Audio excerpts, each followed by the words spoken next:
Bab 266, ini mudah. Saat matahari terbit, pohon kembang sepatu setinggi 1 kaki, dan segala sesuatu di dunia ini sehalus rambut.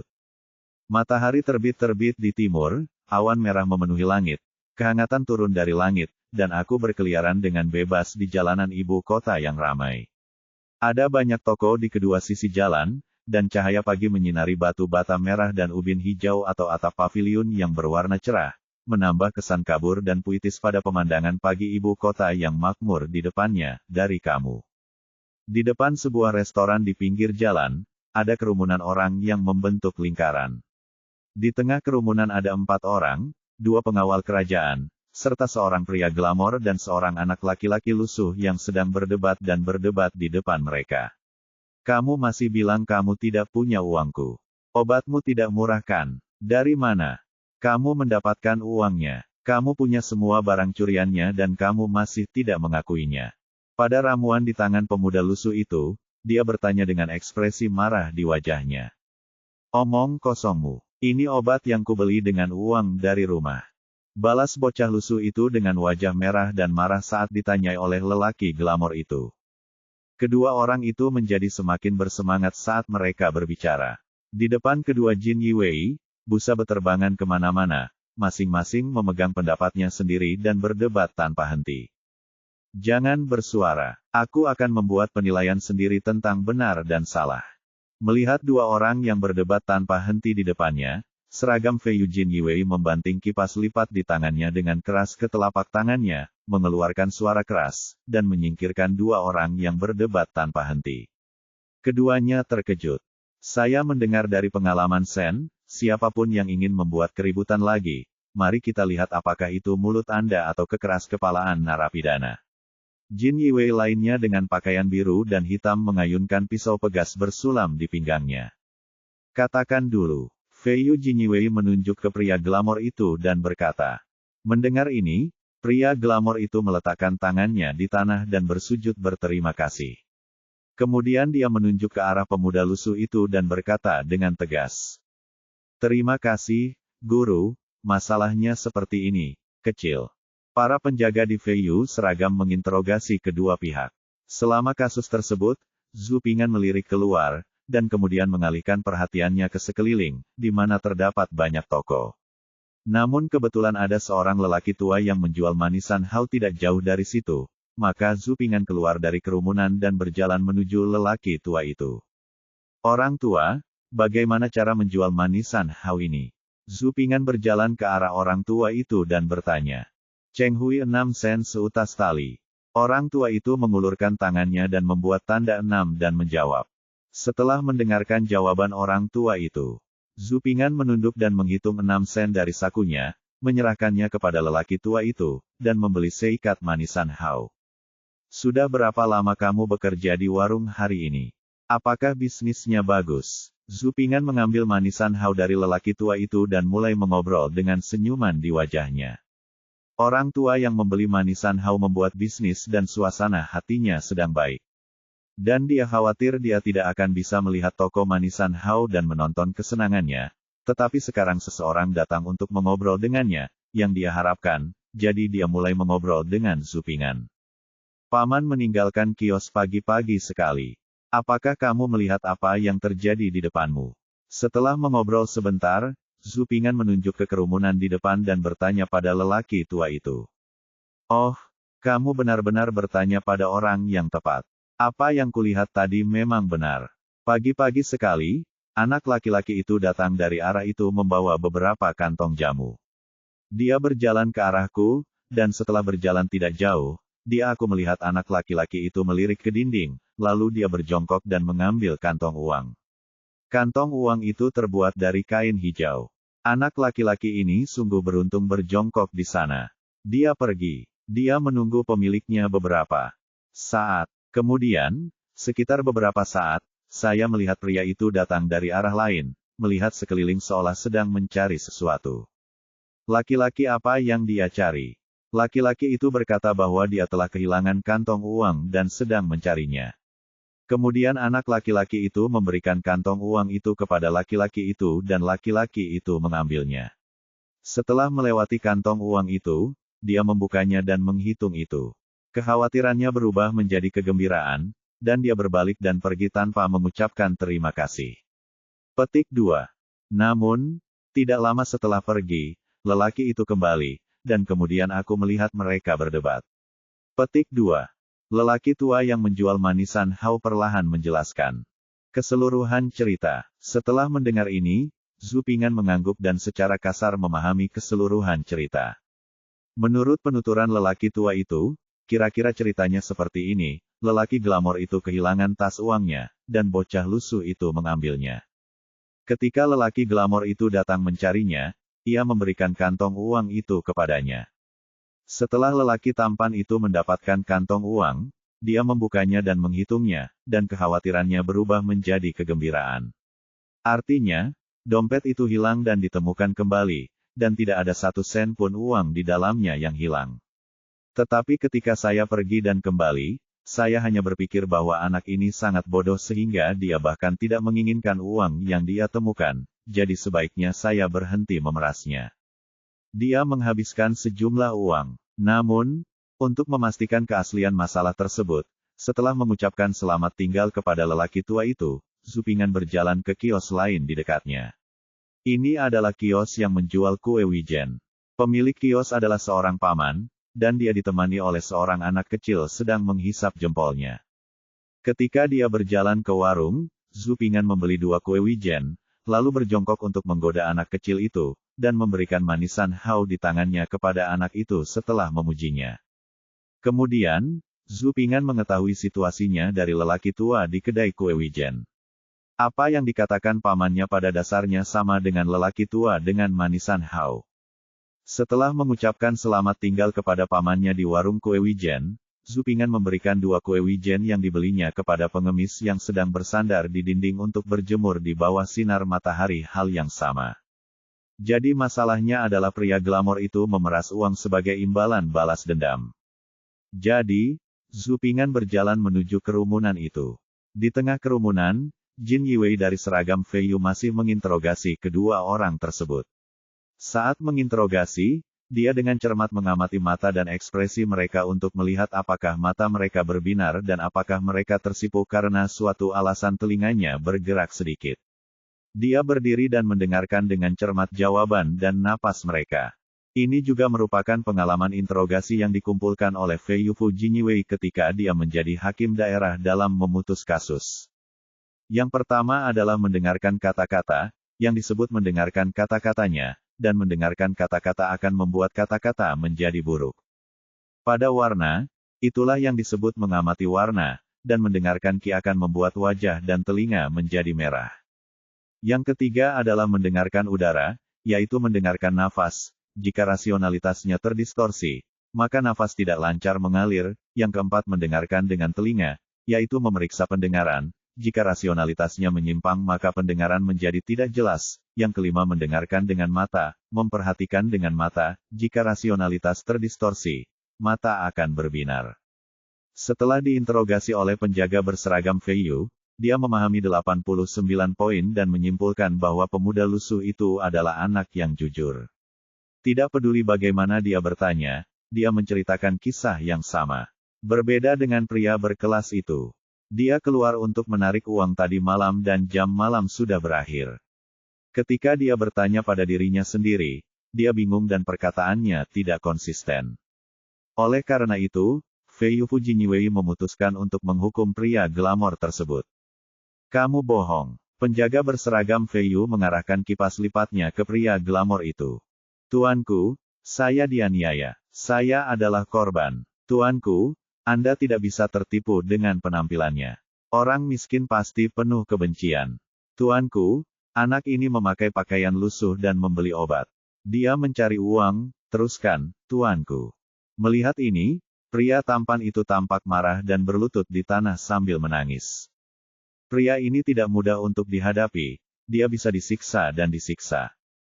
Feiyu Fu Jinyiwei memandang pria yang berlutut di tanah dan melolong, dan untuk sesaat dia khawatir tidak dapat menemukan cara yang baik untuk menangani kasus ini. Jin Yiwei dalam pakaian Feiyu menoleh untuk melihat temannya, hanya untuk melihat bahwa Jin Yiwei dengan pakaian biru dan hitam juga mengerutkan kening. Jika penjaga berseragam Feiyu ini adalah Jin Yiwei biasa, dia akan melangkah maju dan menilainya sebagai Jin Yiwei. Tapi masalahnya adalah Jin Yiwei berseragam Feiyu ini adalah seorang jinsi yang pernah membaca puisi dan buku hakim daerah selama beberapa periode, jadi dia harus meyakinkan orang dengan alasan. Jadi, saya sedikit khawatir. Ketika penjaga berseragam Feiyu khawatir tentang bagaimana menghadapinya, dia mendengar seorang pemuda tertawa dari belakangnya. Dia berbalik dan melihat seorang pemuda yang sederhana dan jujur tersenyum dan berkata, "Ini mudah." Pemuda itu memilih naik 3 tael. Kantong uang itu bernilai 6 tael perak. Artinya kantong uang itu bukan miliknya.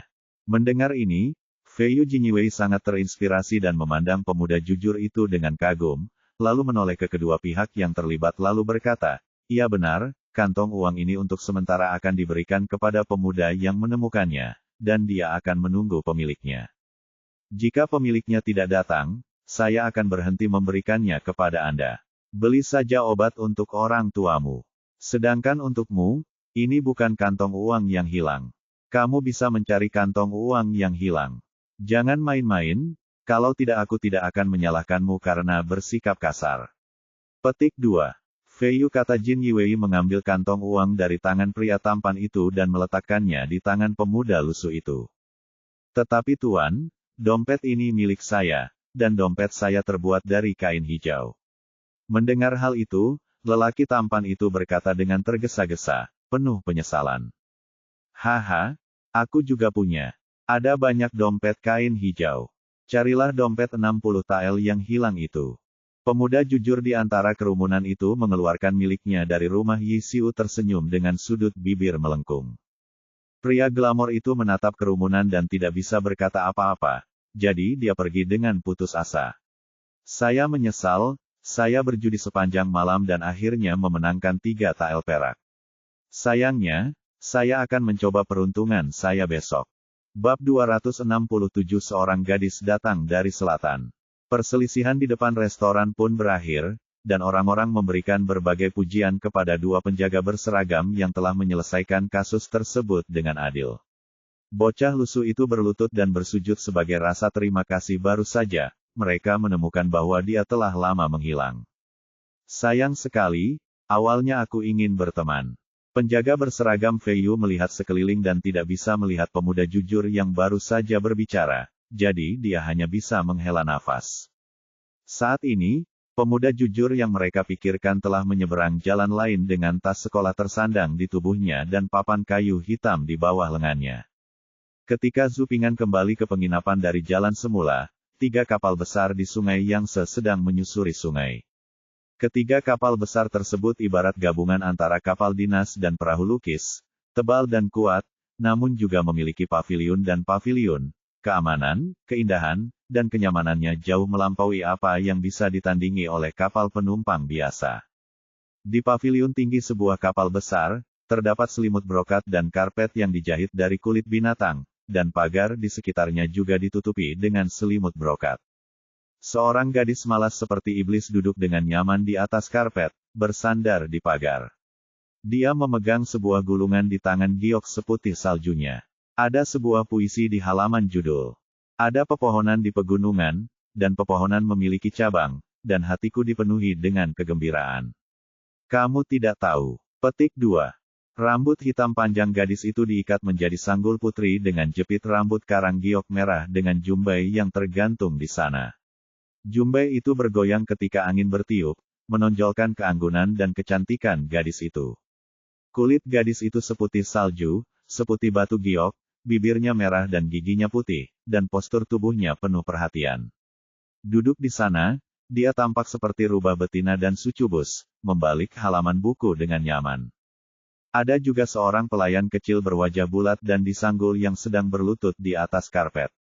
Dia mengulurkan tangan rampingnya dan dengan lembut meremas kaki ramping gadis pemalas itu.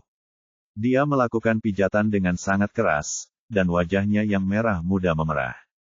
Di loteng, beberapa wanita tua dengan bahu besar dan pinggang bundar duduk di bangku dan memandangi Sungai Yangtze. Makan biji melon. Jauh di bawah, ada puluhan perawat berseragam. Parang di bagian pinggang bertebaran di sisi kapal, mengamati perahu dan perahu yang lewat dengan waspada. Bahkan ada seorang pria dengan busur panjang di punggungnya dan mata tajam di haluan kapal. Meskipun pisau biasa dan sejenisnya tidak diatur di dinasti Ming, busur, dan baju besi masih merupakan senjata yang diatur. Pada masa dinasti Ming, membawa busur besar dan panah otomatis tidak jauh berbeda dengan membawa peluncur roket di zaman modern. Namun orang yang berada di haluan kapal besar ini berani berparade keliling kota dengan busur panjang di punggungnya dengan suara yang tinggi. Selama kapal yang lewat melihat ketiga kapal besar tersebut, mereka akan menjauh, dan tidak ada pos pemeriksaan di sepanjang jalan yang berani menghentikan hal ini. Ketiga kapal besar segera dibebaskan, dan kapal-kapal tersebut juga diisi kembali dengan buah-buahan dan sayuran air segar. Jadi ketiga kapal besar ini berlayar menyusuri sungai. Kecepatannya 2 kali lebih cepat dari kapal biasa. Nona, lihat, ada seekor ikan besar berenang di sana. Pembantu kecil Baozi yang sedang memijatnya tiba-tiba melihat seekor ikan berbentuk gelendong berwarna putih yang panjangnya lebih dari 2 meter tidak terlalu jauh dari perahu tiba-tiba melompat keluar dari air seperti kuda. Kemudian pelayan kecil Baozi membuka mulutnya lebar-lebar dan mulai berkicau dengan penuh semangat. Mendengar ini, gadis pemalas itu memalingkan muka dari bukunya. Beralih ke sungai, dia memandangi ikan besar yang tidak jauh dari situ, lalu dia dengan lembut menepuk dahi gadis kecil Baozi dengan gulungan di tangannya, mengangkat bibirnya dan berkata, "Gadis bodoh, ikan yang besar sekali, jarang sekali. Dan, anehnya, ia memiliki tubuh seperti ikan sturgeon dan ekor seperti ikan. Para nelayan kotor di sini sering menyebutnya kuda sungai." Dia memandang wanita mudanya dengan kekaguman, dengan bintang di matanya. "Dan, EBSP, sudah lama ku bilang padamu untuk membaca lebih banyak buku." Gadis malas itu sekali lagi mengetukkan buku di tangannya ke dahi pelayan kecil Baozi. "Sakit, Nona. Saya juga ingin membaca buku, tetapi saya langsung tertidur setelah membacanya." Aneh sekali. Pelayan kecil Baozi menutupi dahinya dan menatap istrinya dengan sedih. Mendengar ini, gadis pemalas itu hanya bisa memutar matanya karena geli. Gadis bodoh ini berani mengatakan bahwa setiap kali dia disuruh membaca, kepala kecilnya bergerak sedikit demi sedikit, seperti serangga yang sedang bersujud. "Oh, Nona, ku dengar pria besar di haluan berkata bahwa kita bisa mencapai Yingtian pada malam hari. Kurang dari 2 hari. Cepat sekali," kata pelayan kecil berwajah sanggul itu dengan jarinya. "Secara alami lebih cepat untuk menyusuri sungai. Begitu Anda berbelok dari Yingtian ke Grand Canal, itu tidak akan secepat itu." Gadis malas itu mengalihkan pandangannya dari sungai Yangtze ke utara dan berkata dengan tenang, "Yah, bagaimana jika kita tidak bisa mengejar ulang tahun ke-60 wanita tua itu?" Mereka adalah. Ketika pelayan kecil Baozi mengatakan ini, dia tiba-tiba berpikir bahwa dia, seorang pelayan kecil, tidak bisa menjelek-jelekkan keluarga majikannya, jadi dia cepat-cepat kedua tangannya yang gemuk menutupi mulut kecilnya, menutupi kata-kata yang akan dia ucapkan, membuat suara merengek. Gadis pemalas itu sama sekali tidak menganggapnya serius. Dia mengangkat sudut bibirnya membentuk lengkungan yang lucu, ujung jarinya yang seputih salju menyelipkan rambut hitam panjangnya, dan dia memutar matanya dengan jijik. "Aku sudah lama tidak bertemu penyihir tua itu. Haha, aku tidak menyangka penyihir tua itu menjadi lebih lincah dan gembira. Cucu perempuanku yang baik harus memberinya hadiah yang besar. Oh, ngomong-ngomong, aku tidak tahu tentang sepupu tertua kedua." "Sepupu, kamu baik-baik saja," cekikikan. Gadis malas itu mengerutkan bibirnya, memutar matanya yang gelap, dan terkikik. Pelayan kecil Baozi yang sedang melakukan pijatan di sebelahnya tidak bisa menahan gemetar ketika dia mendengar tawa nona mudanya. Ada tawa dan tawa di loteng untuk beberapa saat. Wanita tua yang memakan biji melon di loteng mengecilkan lehernya dan tiba-tiba merasakan sedikit kedinginan. "Nona," pemandu berkata bahwa kuda sungai telah muncul, badai telah mulai. Dan cuaca akan berubah. Saya harap wanita itu segera kembali ke kamar dan menjaga dirimu sendiri. Dengan busur panjang di punggungnya berdiri di bawah paviliun, mengepalkan tinjunya dengan hormat dan menyapa Atik, balas berteriak. Pemandu di perahu adalah seorang nelayan tua di sungai Yangtze, dia sangat akrab dengan Sungai Yangtze. Pemandu mengatakan bahwa ada bahaya badai, jadi akan ada badai yang datang 9 dari 10 kata lelaki tua itu sebelum pergi. Pria yang membawa busur panjang di punggungnya pria itu tidak berani melakukan kesalahan apapun. Setelah mendengarkan perkataan pemandu, dia segera datang untuk melapor kembali. Aku tahu, kalian semua harus memperhatikan keselamatan kalian. Saat kalian sampai di ibu kota, aku akan meminta hadiah dari ayah untukmu. Terima kasih, Nona. Pria dengan busur panjang di punggungnya mengepalkan tinjunya untuk mengucapkan terima kasih, dan kemudian berbalik untuk mengatur masalah di kapal. Badai akan datang, dan ada banyak hal yang harus dipersiapkan. Nona, menurutmu pamanku akan begitu terkejut saat melihat kita? Haha, ketika pelayan kecil Baozi sedang mengemasi barang-barangnya, dia tiba-tiba mengatakan sesuatu dan mengedipkan mata ke arah wanita mudanya dengan matanya yang besar. Siapa yang punya waktu untuk menemuinya? Gadis malas itu menutup buku di tangannya dan berbicara dengan tenang. Tapi kita akan pergi ke ibu kota, jadi kita pasti akan bertemu. Kata pelayan kecil Baozi dengan mulut kembung. Itu hanya seekor katak, yang jarang melihatnya. Gadis malas itu berdiri, mengatupkan bibirnya, dan turun dari paviliun. Bab 268 Ujian datang secara tidak terduga. Zhu Ping'an kembali ke penginapan dan memulai kehidupan belajar dalam pengasingan. Kandidat lain biasanya berpartisipasi dalam beberapa perkumpulan puisi, pertemuan, untuk membuat nama mereka terkenal, tetapi Zhu Ping'an tidak berpartisipasi dalam semua ini. Kecuali kunjungan sesekali dari Zhang Xiwei dan Wang Shizhen, Zhu Ping'an selalu belajar dalam pengasingan di kamar penginapan. Zhang Xiwei dan Wang Shizhen membawa Zhu Ping'an berkeliling ibu kota selama beberapa kunjungan, dengan fokus pada Gongyuan di barat daya ibu kota, dan mengunjungi Biguan Hutong, Liu Hutong dan Donutizi Hutong. Penguan Hutong, seperti namanya, adalah jalan yang menjual pulpen dan kertas. Liu Hutong dan Donutizi Hutong adalah tempat tinggal para kandidat. Liu Hutong awalnya adalah sebuah gang kecil, pertama kali disebut Hutong orang tua. Kebanyakan calon kaya yang datang ke Beijing mengendarai keledai ke Beijing dan tinggal di Donutizi Hutong. Konon, suatu saat ujian umum, calon miskin tidak punya uang dan keluarganya miskin, sehingga ia berjalan siang malam untuk mengambil ujian. Ujian selangkah demi selangkah dengan kedua kakinya sendiri. Karena dia datang terlambat dan semua tempat tinggal penuh sesak, seorang lelaki tua yang tinggal di Laoren Hutong dekat Gongyuan membawanya masuk. 3 hari sebelum ujian kekaisaran, tiba-tiba hujan turun deras. Terjadi ledakan guntur, lalu seekor ikan mas putih bersinar melompat keluar dari awan dan mendarat di jalan tempat tinggal sementara calon Henan. Setelah beberapa saat, guntur mulai lagi, dan ikan mas tersebut melompat ke langit dan terbang lurus menuju ruang ujian Gongyuan. Jadi beberapa orang tua berkata, ini adalah ikan mas yang melompati gerbang naga. Ujian dimulai dalam 3 hari, dan kandidat miskin ternyata sudah duduk di bangku SMA. Kandidat ini sangat teliti. Hal pertama yang dia lakukan setelah hasilnya diumumkan adalah mengunjungi lelaki tua yang membantunya dan membangun sebuah gapura besar untuknya. Sejak saat itu, Liu Hutong menjadi terkenal di mana-mana. Pada setiap ujian, kandidat dari seluruh negeri berkumpul di Liu Hutong untuk mencari keberuntungan. Zhang Xiwei dan Wang Shizhen tinggal di Liu Hutong, dan mereka menyewa rumah terpisah. Tentu saja biayanya mahal, dan setiap orang juga membawa 2 orang pelayan dan seorang tukang buku untuk melayaninya.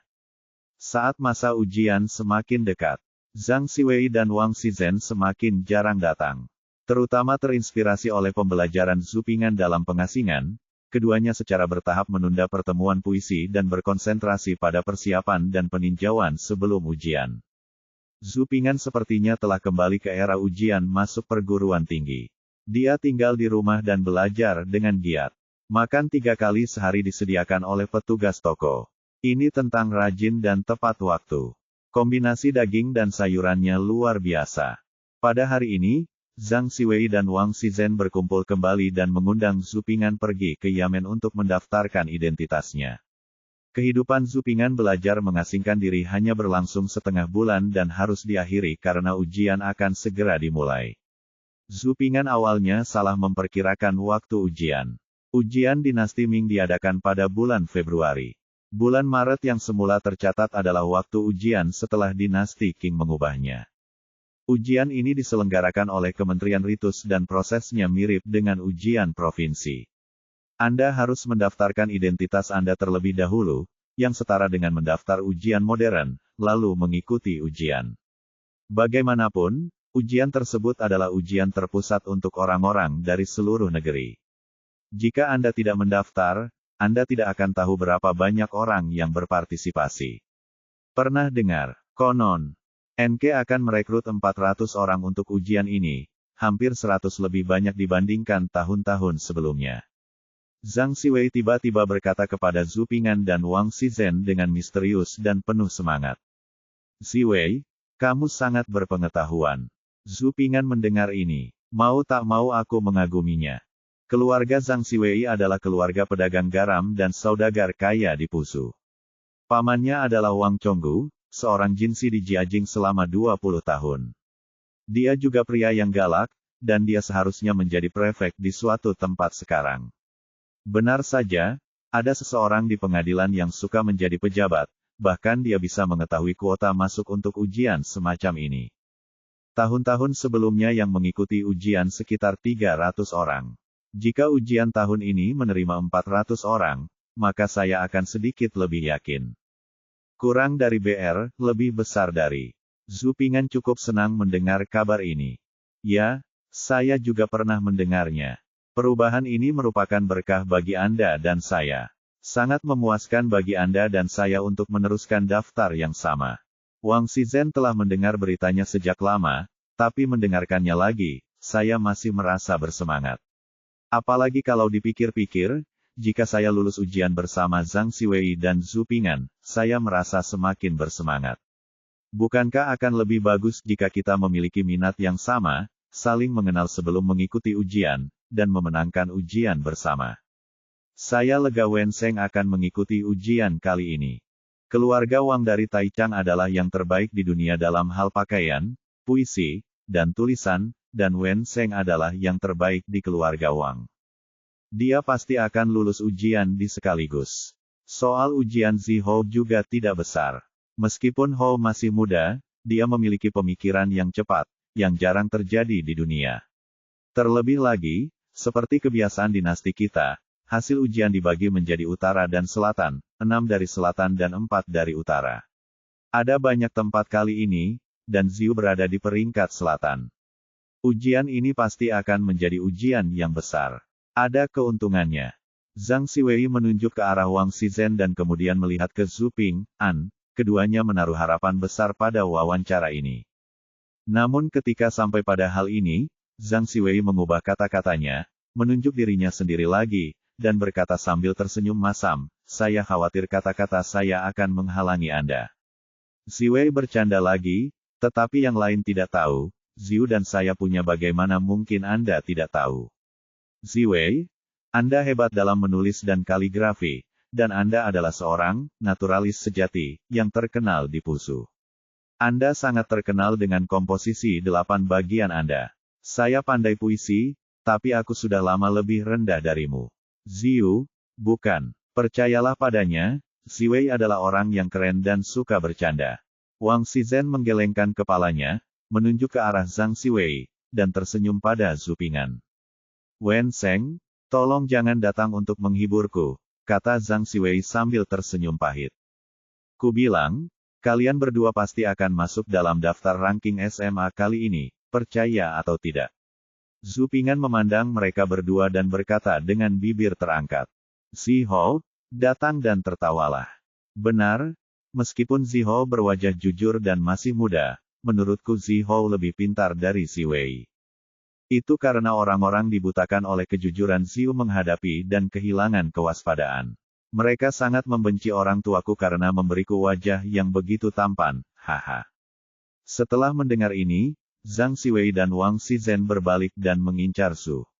Damai, mengobrol dan tertawa. 10 tael perak bertato, saya yakin kalian berdua akan ada dalam daftar. Zhu Ping'an mengerutkan bibirnya dan berkata dengan senyum percaya diri. Dari mana kamu mendapatkan kepercayaan dirimu? Wang Shizhen memandang Zhu Ping'an dan bertanya. Ini bukan tentang kepercayaan diri, ini tentang mempercayaimu. Zhu Ping'an tersenyum ringan. Oke, seperti yang Ziu katakan, jika aku menang, aku akan memberimu 100 tael. Namun, jika aku gagal, kamu akan miskin, kata Zhang Xiwei sambil tersenyum. Kedua, Wang Shizhen setuju. Keduanya sama-sama berasal dari keluarga terkenal, sehingga mereka tidak terlalu menganggap serius uang tersebut. Itu hubungan yang baik. Zhu Ping'an tertawa dan berkata, bercanda, aku tahu sejarah, kalian berdua pasti akan masuk daftar kali ini. Ziu, kamu baru saja membicarakan kami, kenapa kamu tidak membicarakanmu? Jika Ziu tidak mengatakan apa-apa, itu stabil. Zhang Xiwei menjawab Zhu Ping'an sambil tersenyum. Mereka bertiga hanya ngobrol dan tertawa sepanjang perjalanan menuju pendaftaran. Setelah pendaftaran selesai, mereka kembali mempersiapkan ujian. Bab 269 Kehidupan Bahagia Laoyan. Saat itu belum fajar, dan masih ada beberapa bintang bertebaran yang menggantung di langit. Sebuah sedan yang dibawa oleh 8 orang muncul di Jalan Chang'an Barat, menuju ke Siyuan tempat Kaisar Jiajing mempraktikkan keabadian dan alkimia. Hembusan angin bertiup, mengangkat tirai sedan, memperlihatkan wajah seorang lelaki tua berwajah baik hati dengan janggut putih. Jika Zhu Ping'an ada di sini, dia pasti akan mengenali lelaki tua ini sebagai lelaki tua yang bermain kota hari itu. Namun, lelaki tua ini bukanlah orang biasa, dia adalah orang terkuat kedua di dunia, ketua menteri dinasti, Tuan Yan Song. Yan Song, Tuan Yan Ge berusia 72 tahun ini. Di dinasti Ming, kebanyakan orang akan meninggal pada usia ini. Namun kami Pak Yan Ge masih dalam keadaan sehat setelah makan dengan baik, penglihatan kami tidak kabur dan telinga kami tidak tuli. Kami juga bisa melakukan beberapa pertunjukan kecil yang menarik bersama istri saya di malam hari. Apalagi akhir-akhir ini, kehidupan Yan Ge semakin sejahtera. Qiu Luan, yang tidak patuh dan ingin mendirikan gunung baru, meninggal. Meskipun Su Jie, bintang politik baru, akhir-akhir ini sedang naik daun, tidak masalah. Dia adalah pendatang baru, jadi dia bisa bekerja keras. Kemarin lusa, putra baptisnya Wen Hua membawakannya tirai emas yang tak ternilai harganya dari Tenggara, dan dia juga mengirimkan hampir 10.000 tael perak saja. Selain itu, pemeriksaan akan segera dimulai, dan Dong Lou telah memasukkan beberapa gerobak uang ke ruang bawah tanah akhir-akhir ini. Duduk di kursi sedan, wajah Tuan Yan Ge berbinar ketika memikirkan hal ini, dan dia mendesak para pembawa sedan untuk melaju lebih cepat dari waktu ke waktu. Dibandingkan dengan hal-hal sebelumnya, inilah hal yang paling dibanggakan oleh Tuan Yan Ge. Tuan Yan Ge bangun pagi setiap hari untuk tidak berolahraga. Sebaliknya, dia pergi ke Siyuan untuk menemui Kaisar Jiajing. Kaisar Suci telah mengabdikan dirinya untuk mengembangkan Taoisme dan memurnikan ramuan selama lebih dari 10 tahun tanpa datang ke pengadilan. Satu-satunya yang memenuhi syarat untuk menemui Kaisar setiap hari adalah Laoyan. Tapi tidak banyak orang yang tersisa, bagaimana kita tidak bangga? Khususnya, ketika kami, Laoyan, bertemu dengan Sage Suci, kami tidak hanya bertemu dengan Sage Suci seperti orang lain. Kami meminum ramuan dengan Sage Suci 1. Di jantung Yan Ge, saya berusia lebih dari 70 tahun dan dapat makan, tidur, dan berolahraga bersama istri saya di malam hari ketika suasana hati sedang baik. Saya juga percaya ini disebabkan oleh obat mujarab, jika tidak, mengapa saya masih begitu bersemangat di usia 70-an. Oleh karena itu, setiap saya bangun pagi dan pergi ke Siyuan untuk minum pil, wajah Tuan Yan Ge selalu bersinar. Dia berlari sepanjang jalan tanpa terengah-engah, dan semangat positif Tuan Yan Ge juga menggerakkan Kaisar Jiajing. Untuk sesaat, Raja dan para menterinya memiliki pemahaman yang sempurna. Sedan Tuan Yan Ge tidak berhenti sampai mencapai gerbang Istana Siyuan. Begitu berhenti, gerbang Istana Siyuan perlahan terbuka. Tuan Yan Ge sudah menjadi pelanggan tetap Siyuan, dan Xiao Huangmen juga menyukai Tuan Ge yang murah hati dan antusias ini. Misalnya, kali ini, begitu sedan Tuan Yan Ge tiba di gerbang istana, Xiao Huangmen memasukkannya ke dalam saku Xiao Huangmen. Ada beberapa uang kertas lagi dalam pecahan kecil dan besar. Gerbang kuning kecil menuntun Tuan Yan Ge. Kami berjalan ke Si Yuan, yang sangat dikenal oleh Tuan Yange. Tuan Yan, mohon tunggu di sini sebentar. Tetapi ketika Tuan Yan Ge hendak masuk ke istana tempat alkimia suci dibuat, yang sangat dia kenal sebelumnya. Seorang pria tak berjanggut dengan setelan piton dan sabuk giok berjalan keluar istana dan menghentikan Tuan Yan Ge dengan senyuman di wajahnya. Oke, saya ingin tahu apakah Tuan Huang beristirahat dengan baik kemarin. Yan Song terkejut sejenak, lalu melangkah maju dengan senyuman di wajahnya, meraih tangan pria tak berjanggut berjas piton, dan bertanya demi kesejahteraannya. Pada saat yang sama, dia memasukkan beberapa ratus tael uang kertas ke lengan pria tak berjanggut itu tanpa meninggalkan jejak apapun. Terima kasih kepada Tuan Yan, kami bisa tidur nyenyak tadi malam.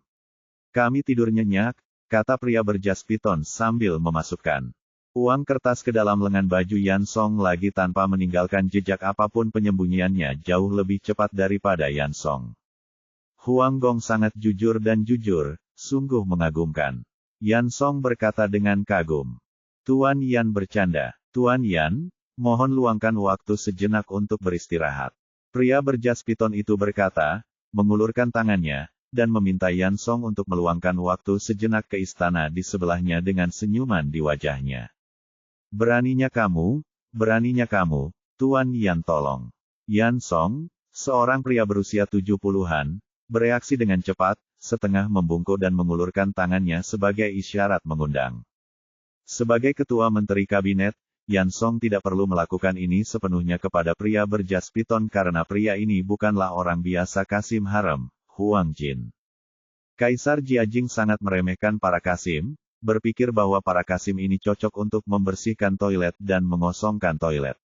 Dia selalu memiliki kendali ketat terhadap para Kasim, tetapi dia merupakan pengecualian dari Huang Jin ini, yang sangat mempercayainya. Huang Jin memasuki istana pada tahun-tahun awal Zhengde dan pergi belajar di perpustakaan bagian dalam. Segera setelah itu, dia dipilih untuk dikirim ke rumah Pangeran Xing untuk menemani putra mahkota. Pada tahun ke-16 Zhengde, 1521, Wu Zong meninggal tanpa memiliki anak. Kaisar Suci naik tahta dan menjadi Xizong. Karena prestasi Huang Jin dalam belajar dengannya, dia dipromosikan menjadi Kasim Kekaisaran. Kemudian, berturut-turut ia dipindahkan ke posisi pengawas Sangshan, kepala pengawas divisi, dan pengawas pejabat internal serta Kasim. Orang yang mampu, berkuasa, dan berdisiplin seperti ini bukanlah orang yang mudah. Apalagi baru-baru ini, Yan Song mendapat kabar bahwa Kaisar Suci bermaksud membiarkan Laksamana Huang Jin mengawasi Dongchang. Itu sebabnya Yan Song sangat antusias, bahkan jika dia berhenti di luar gerbang istana, dia masih memiliki senyuman di wajahnya. Setelah sekitar setengah jam, pintu istana tempat Kaisar Jiajing mempraktikkan keabadian dan alkimia terbuka, dan seorang pejabat berkulit putih berusia 40-an atau 50-an keluar. Pejabat itu mendatangi Kasim yang bertugas berdiri di luar aula, mengangguk sambil tersenyum, lalu meninggalkan aula. Yan Song, Yan Ge yang lebih tua di aula lain, melihat orang ini dan wajahnya menjadi gelap. Kenapa Su Jie ada di sini dan dipanggil oleh orang suci sebelumnya? Terakhir kali tempat ini menjadi pusat perhatian selama insiden Gengsu, awalnya saya mengira bintang politik yang sedang naik daun ini akan baik-baik saja hanya dengan beberapa pukulan, tetapi saya tidak menyangka sepertinya dia membutuhkan obat yang kuat. Pejabat rendah telah bertemu dengan Tuan Yan. Tuan Yan terlihat sangat baik hari ini. Su Jie melihat Yan Song dari kejauhan, dan menundukkan tangannya sedikit untuk memberi hormat. Biasanya, pejabat rendah hanya memberi hormat kepada atasan ketika dia melihatnya, dan tidak disukai seperti pejabat lainnya. Su Jie juga menjalani kehidupan yang sangat bahagia selama periode ini. Setelah revolusi Gengsu, meskipun dia tidak bergabung dengan kabinet, perlakuannya sama dengan kabinet, dan dia tetap menjadi Kasim putra mahkota. Saat ini, Bapak Suci sering dipanggil ke Si Yuan untuk minum teh dan menanyakan urusan nasional. Rekan-rekannya di DPRK dan Tiongkok juga sangat menyanjungnya. Apalagi saat ini, Bapak Suci telah memberikan dirinya tugas penting untuk memimpin pemeriksaan tersebut. Meskipun orang lain belum menemukan energi di dalamnya, Su Jie mengetahuinya dengan baik. Setelah menguasai ujian umum dan mengikuti ujian, talenta yang naik ke Longmen adalah muridnya. Meskipun orang-orang ini tidak mencolok sekarang, mereka semua akan seperti ini di masa depan dan selangkah lagi untuk menggantikan Guru Xia. Balas dendam bagi mereka yang dianiaya oleh Yan Song tidak lama lagi. Oh, ternyata Su Sangsu. Yan Song mengangguk sedikit dan menatap Su Jie lagi. Setelah sapaan singkat, Su Jie mengambil setengah langkah ke samping dan menyingkir. Yan Song, dipimpin oleh Huang Jin, memasuki istana tempat Kaisar Jiajing mempraktikkan keabadian dan alkimia. Tunggu dan lihat saja, itu tidak akan lama. Su Jie melihat punggung Yan Song, senyuman di wajahnya menghilang, dan ketika dia berbalik dia tersenyum lagi dan menuju gerbang Si Yuan. Bab 270, Lao Yan adalah orang sungguhan. Begitu dia memasuki istana tempat Kaisar Jiajing mempraktikkan keabadian dan alkimia, Yan Ge dikelilingi oleh aroma kayu cendana di luar masih dingin, dan di dalam istana sangat panas. Namun, Tuan Yan Ge kami telah beradaptasi dengan aroma dan suhu ini, dan wajahnya tidak memerah atau kehabisan napas. Seluruh aula terang benderang, dengan kayu cendana dan lilin menyala di mana-mana. Di tengah aula, ada tungku alkimia setinggi manusia dan dikelilingi oleh dua naga dan manik-manik. Api 7 warna menyala di bawah tungku alkimia, dan asap yang berputar-putar keluar dari atas alkimia perapian. Di sebelah tungku alkimia terdapat tikar Tai Chi Bagua yang terbuat dari emas, batu giok putih dan berbagai bahan berharga. Tikar Tai Chi Bagua ini sendiri dapat bertahan selama ribuan tahun bagi orang biasa. Duduk bersila di atas tikar Bagua adalah seorang pria parubaya yang agak tampan mengenakan jubah Bagua Tau biru tebal, sepatu hangat di kakinya, dan syal hunyuan di kepalanya. Pada saat ini, pria ini memiliki andil di tangannya. Masukkan bahan bakar yang aneh namun sangat berharga ke dalam tungku alkimia. Orang yang mengenakan jubah kain biru Bagua Tau ini bukanlah orang biasa. Pria ini adalah alkemis terhebat di dunia dan alkemis terkuat di dunia. Ia juga merupakan juru mudi Kekaisaran Ming, kekaisaran terbesar di dunia saat ini, dan raja generasi ke-11 dari dinasti Ming, Kaisar Jiajing. Gelar Tao saat ini adalah Lei Yuanyang Miao Fei Yuan Zhenjun, Kaisar King tertinggi Ling Qiao. Gelar Tao ini hanya bisa dimiliki oleh Dewa Tao, tapi siapa yang akan membiarkannya menjadi kaisar? Dalam 2 hari terakhir, latihan Kaisar Jiajing Jue telah meningkat lagi, dan dia ingin menambahkan gelar Tao pada dirinya sendiri. 9 surga makhluk Hongjiao puji telapak tangan Yin Yang Gong Guo Dadao Siren Ungu Abadi Ekstrim Weng Yi Yang Zen Yuan Su Suan Ying mencerahkan menaklukkan iblis Song Qiao Di Jun. Jika kamu menjadi abadi di masa depan, itu akan menjadi pertunjukan yang bagus di angkasa. Saat ini sedang dalam tahap perencanaan. Faktanya, semua pria di dinasti Ming memiliki kepribadian yang cukup baik. Ambil contoh 2 kaisar baru-baru ini. Pendahulu Jiajing, saudaranya Kaisar Zhengde, adalah seorang musafir yang mencintai kebebasan dan paling menyukai parade bersenjata. Sebaliknya saudaranya, dia suka tinggal di rumah. Dia suka jongkok sepanjang hari, berlatih ramuan, dan meminum obat dengan harapan keabadian. Chen Song, mohon beri penghormatan kepada orang yang sebenarnya. Tuan Yan Ge memasuki istana. Kemudian dia bersujud kepada Kaisar Jiajing dengan saleh dan terampil. Biasanya, ketika para menteri melihat Kaisar Jiajing, mereka akan berlutut dan berteriak, "Hidup yang mulia, panjang umur, panjang umur, panjang umur yang mulia." Namun, Yan Song berbeda dari yang lain orang yang sebenarnya. Meskipun Yan Song lebih tua, suaranya masih sekeras biasanya. Selain nama yang berbeda, cara membungkuk Lao Yangi juga berbeda dengan menteri lainnya. Rangkaian Koutao Yan Song adalah cara Koutao standar Tao. Sebelum Tuan Yan Ge berlutut, dia berdiri dengan kaki berbentuk 8, dengan jarak 2 hingga 3 inci, yang sangat standar. Sambil membungkuk, dia mengatupkan tangannya di depan perutnya, dari bawah ke atas, dengan tangan kanannya menjauh dan tangan kirinya menutupi jantungnya. Pada saat yang sama, dia membungkuk dengan tenang dan menekan tangan kanannya ke tanah. Berlututlah dengan kedua lutut, lalu tinggalkan tangan kiri dari jantung, tekan punggung tangan kanan hingga membentuk bentuk 10, sujud dan bersujud, dengan kepala di punggung tangan. Orang tua Yan Ge berlutut di punggung tangannya, dengan senyuman di wajah lamanya, dan berteriak, "Chen Song, tolong lihat orang yang sebenarnya."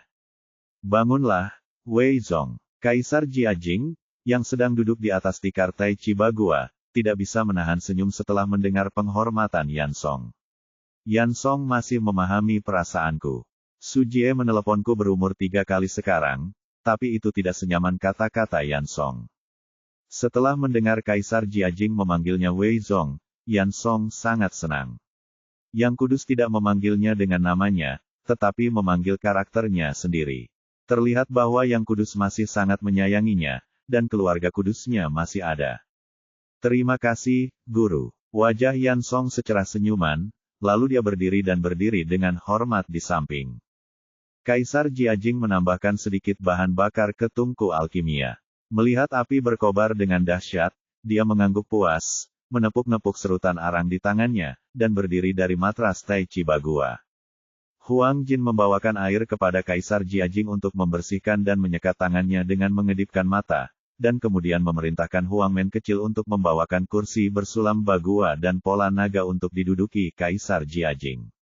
Setelah Kaisar Jiajing duduk, dia sangat ramah dan meminta seorang kasim muda untuk memindahkan kursi untuk Yan Song tergerak dan berlutut untuk berterima kasih padanya sebelum duduk.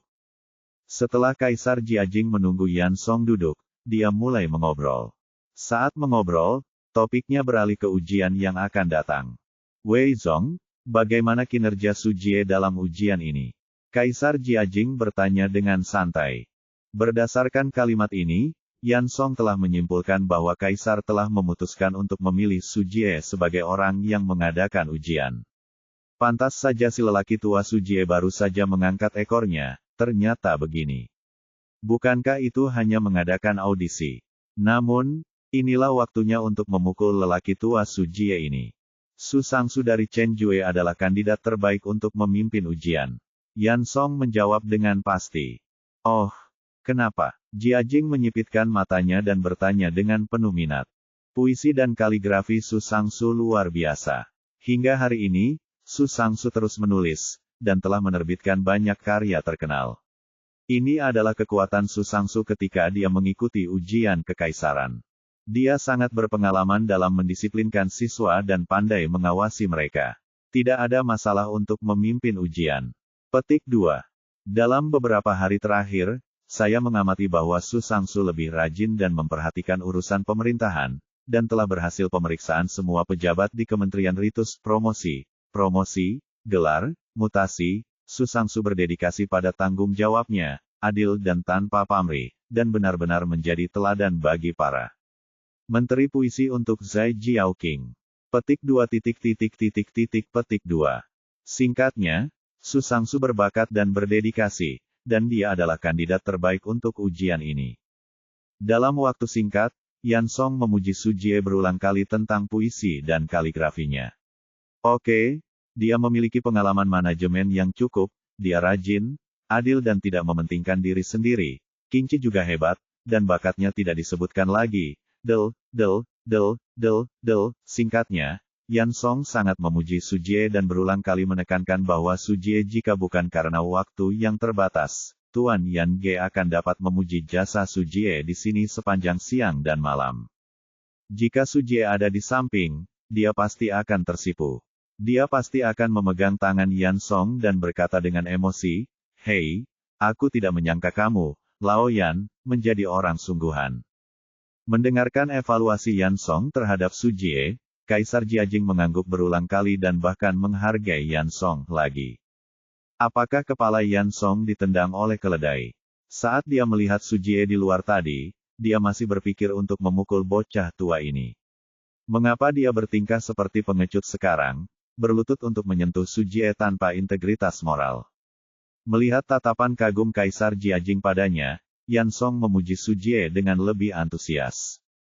Su Jie layak menjadi pilar dinasti kita. Yan Song mendorong Su Jie ke puncak pilar, menghela nafas, dan kemudian menambahkan dengan nada meremehkan. Hanya saja Su Sangsu menemui Yang Mulia Pangeran Yu baru-baru ini saya lebih rajin, saya khawatir saya tidak punya cukup waktu. Petik 2. Kaisar Jiajing berhenti sejenak sambil mengangguk ketika mendengar ini, lalu mengangguk dengan berat. Bayangan indah Su Jie di dalam hatinya tiba-tiba runtuh. Dia selalu pergi ke anak ketiga.